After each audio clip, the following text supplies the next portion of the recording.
নমস্কার বন্ধুরা, পেশ হলো কেন্দ্রীয় বাজেট। অষ্টমবার বাজেট পেশ করলেন অর্থমন্ত্রী নির্মলা সীতারামন। এবারের বাজেট নানা কারণেই গুরুত্বপূর্ণ ছিল।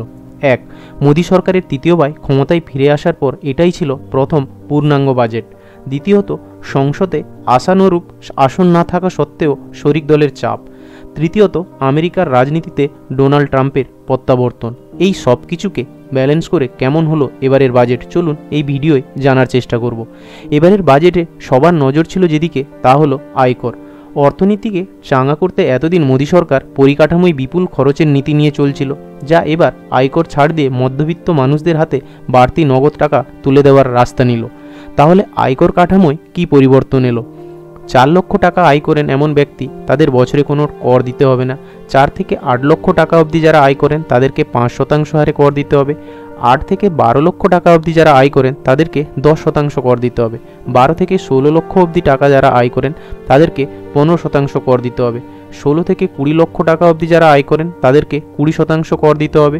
20 থেকে 24 লক্ষ টাকা অবধি যারা আয় করেন তাদেরকে 25% কর দিতে হবে। 24 লক্ষের বেশি যারা আয় করেন তাদেরকে 30% করে কর দিতে হবে। প্রথমেই একটি ব্যাপার আপনাদের ক্লিয়ার করে দিচ্ছি, তা হলো এই যে বিভিন্ন আর্টিকেলে দেখতে পাচ্ছেন 12 লক্ষ টাকা অবধি যারা বছরে আয় করেন তাদের কর ছাড়ের কথা বলা হয়েছে। এটা তখনই সম্ভব যখন সেই ব্যক্তি আয়ের রিটার্ন দাখিল করবেন। অর্থাৎ বার্ষিক 7 লক্ষ থেকে 12 লক্ষ টাকা আয় করেন সেই ব্যক্তি কর পাবেন ছাড়। অর্থাৎ 10% হারে প্রথমে আপনাকে কর দিতে হবে এবং সেটি স্ট্যান্ডার্ড ডিডাকশনের মাধ্যমে রিটার্ন পাবেন। এবারের বাজেটে সবথেকে বেশি বরাদ্দ করা হয়েছে প্রতিরক্ষা খাতে। 2025-26 অর্থবর্ষের বাজেটে প্রতিরক্ষার জন্য মোট 6,81,210 কোটি টাকা বরাদ্দ করা হয়েছিল। এই ক্যাপিটাল আউটলের 48,614 কোটি টাকা বরাদ্দ করা হয়েছে এয়ারক্রাফট এবং যুদ্ধবিমানের ইঞ্জিনের জন্য। 24,390 কোটি টাকা বরাদ্দ করা হয়েছে নৌবহরের জন্য। 63,099 কোটি টাকা বরাদ্দ করা হয়েছে অন্যান্য সরঞ্জামের খরচের জন্য। ডিআরডিও অর্থাৎ ডিফেন্স রিসার্চ অ্যান্ড ডেভেলপমেন্ট অর্গানাইজেশনের জন্য বরাদ্দ করা হয়েছে 26,817 কোটি টাকা। স্বাস্থ্যক্ষেত্রে কেন্দ্রীয় বাজেটে এবার 11% বরাদ্দ বৃদ্ধি হলো টাকার অঙ্কে, যা প্রায় 1 লক্ষ কোটি টাকা। গত বছর 3টি ক্যান্সারের ওষুধের দাম কমানোর প্রস্তাব দেওয়া হয়েছিল, আর এবার দেখা গেল সার্বিকভাবেই ক্যান্সার চিকিৎসায় জোর দেওয়া হয়েছে কেন্দ্রীয় বাজেটে। বিদেশ থেকে আমদানি করা ক্যান্সার, ক্রনিক ও বিরল রোগের চিকিৎসায় ব্যবহৃত 36টি জীবনদায়ী ওষুধে আমদানি শুল্ক মকুবের প্রস্তাব দেওয়া হয়েছে। এছাড়া আরও কয়েকটি ওষুধের উপর 5% হারে ছাড় দেওয়ার কথা ঘোষণা করা হয়েছে। শিক্ষার খাতে এবারের বাজেটে 1,08,000 কোটি টাকা বরাদ্দ করা হয়েছে, যা 2024-25 সালের সংশোধিত বাজেটের তুলনায় 6.65% বেশি। কিন্তু Indian institute of science education and রিসার্চের বাজেটে বরাদ্দ কমানো হয়েছে 137 কোটি টাকা। সেই সঙ্গে দেশে বিশ্বমানের প্রতিষ্ঠানগুলোয় বরাদ্দ 50%-এরও বেশি কমানো হয়েছে। গতবারে যেখানে বরাদ্দ ছিল 1000 কোটি টাকা, এবারে তা কমিয়ে 475 কোটি টাকা করা হয়েছে। এছাড়া আইআইটি অর্থাৎ ইন্ডিয়ান ইনস্টিটিউট অফ টেকনোলজিতে আসন সংখ্যা বাড়ানোর বিষয়ে পদক্ষেপ গ্রহণ করা হবে। উল্লেখ্য, দেশের 23টি আইআইটিতে 10 বছরের মধ্যে 100% আসন বৃদ্ধি করা হয়েছে। দেশে বেশি করে বেসরকারি বিনিয়োগের সংস্থান করতে ইজি অফ ডুইং বিজনেসের উপর জোর দিয়েছে এবারের বাজেট। অর্থাৎ দেশের বিমা ক্ষেত্রে বিদেশি বিনিয়োগের পরিমাণ বাড়িয়ে 100% করার প্রস্তাব দিয়েছেন অর্থমন্ত্রী। বর্তমানে বিমা ক্ষেত্রে 74% বিদেশি বিনিয়োগের অনুমোদন রয়েছে। প্রসঙ্গত জানিয়ে রাখি, বিমা ক্ষেত্রে বিদেশি বিনিয়োগের পরিমাণ বাড়াতে গেলে সরকারকে 1938 সালের বিমা আইন, 1956 সালের লাইফ ইন্স্যুরেন্স কর্পোরেশন অ্যাক্ট এবং 1999 সালের insurance regulatory and development authority আইনকে সংশোধন করতে হবে। রেলের জন্য এবারের বাজেটে বরাদ্দ অর্থের পরিমাণ 2.52 লাখ কোটি টাকা। বাজেটের পরই কেন্দ্রীয় রেলমন্ত্রী অশ্বিনী বৈষ্ণব জানিয়েছেন 2 থেকে 3 বছরের মধ্যেই দেশের 200টি বন্দে ভারত, 61টি অমৃত ভারত এবং 50টি ভারত র্যাপিড রেল চলতে শুরু করবে। ভারতের অতি ক্ষুদ্র, ছোট ও মাঝারি শিল্পক্ষেত্রে ক্রেডিট গ্যারেন্টি কভারেজ বর্তমানের 5 কোটি টাকা থেকে বাড়িয়ে 10 কোটি টাকা করা হয়েছে। তার সঙ্গে উদ্যম পোর্টালে প্রথম বছর নথিভুক্ত 10 লক্ষ ক্রেডিট কার্ড দেওয়া হবে, যা ব্যবহার করে 5 লক্ষ টাকা অবধি ঋণ পাওয়া যাবে। দেখুন, ভারতের 2047 সালের মধ্যে বিকশিত ভারত গড়ার লক্ষ্য রয়েছে। আগামী 22 বছরের মধ্যে ভারতকে উন্নত দেশ করার লক্ষ্যে পরমাণু বিদ্যুৎ উৎপাদনের উপর জোর দিয়েছে কেন্দ্র। লক্ষ্য রয়েছে 2047 সালের মধ্যে ভারতে কমপক্ষে 100 পরমাণু বিদ্যুৎ উৎপাদন তৈরি করার ক্ষমতা করা হবে। এর জন্য বরাদ্দ ধার্য করা হয়েছে 20,000 কোটি টাকা। পরমাণু বিদ্যুৎ উৎপাদনের পাশাপাশি কৃত্রিম বুদ্ধিমত্তা ও এআই এর উন্নয়নে 500 কোটি টাকা বরাদ্দ করা হয়েছে।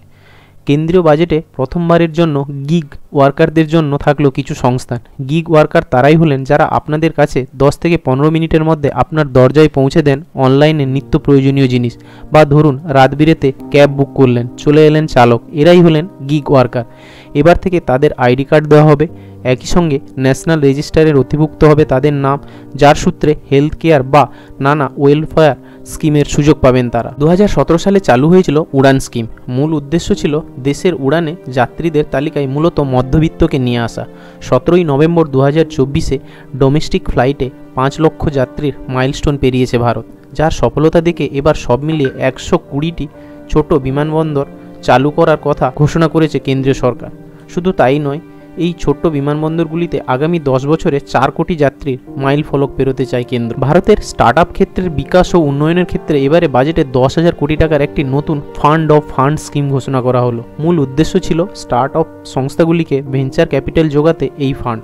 মূলত small industries development bank of India এবং সেবি নথিভুক্ত অল্টারনেট ইনভেস্টমেন্ট ফান্ড বা AIF এদেরকে তহবিল দেবে। আন্তর্জাতিক বাণিজ্য বাড়াতে কেন্দ্রীয় সরকার ভারতের মধ্যে জাহাজ নির্মাণকে উৎসাহ দিচ্ছে, যার কারণে ভারতে মেরিটাইম শিল্পের দীর্ঘমেয়াদী আর্থিক সহায়তা দিতে কেন্দ্র 25,000 কোটি টাকার মেরিটাইম ডেভেলপমেন্ট ফান্ড তৈরি করবে।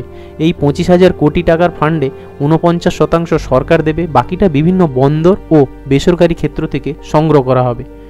এবারের বাজেটে নারী ও শিশু কল্যাণ মন্ত্রকের জন্য মোট বরাদ্দ করা হয়েছে 26,890 কোটি টাকা। এর মধ্যে 21,960 কোটি টাকা রাখা হয়েছে সক্ষম অঙ্গনওয়াড়ি ও পোষণ 2.0 জন্য। এই বাজেটে জোর দেওয়া হয়েছে কৃষির মানোন্নয়ন এবং কর্মসংস্থান তৈরির উপর। কিন্তু তথ্য বলছে সার্বিকভাবে কৃষিখাতে বাজেটে এবার বরাদ্দ গতবারের তুলনায় 2.75% কমিয়ে এবার 1,37,000 কোটি টাকা বরাদ্দ করেছে। তৃতীয়বার কেন্দ্রীয় সরকার গঠনের মূল 2 চালিকা শক্তি জোট হল অন্ধ্রপ্রদেশ ও বিহার।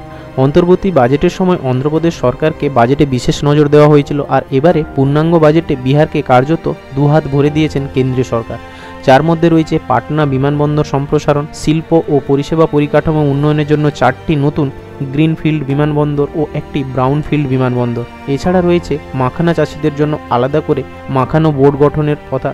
তাছাড়া মিথিলা অঞ্চল এলাকায় 50,000 হেক্টর জমিতে চাষবাসের জন্য কুশি খাল প্রকল্প কেন্দ্রীয় সহায়তার কথা জানানো হয়েছে। আমাদের রাজ্য পশ্চিমবঙ্গ এবারের বাজেটে কি পেল, চলুন এবার দেখে নেওয়া যাক। এবারের বাজেটে কলকাতা মেট্রো রেলের জন্য 500 কোটি টাকা বরাদ্দ করা হয়েছে।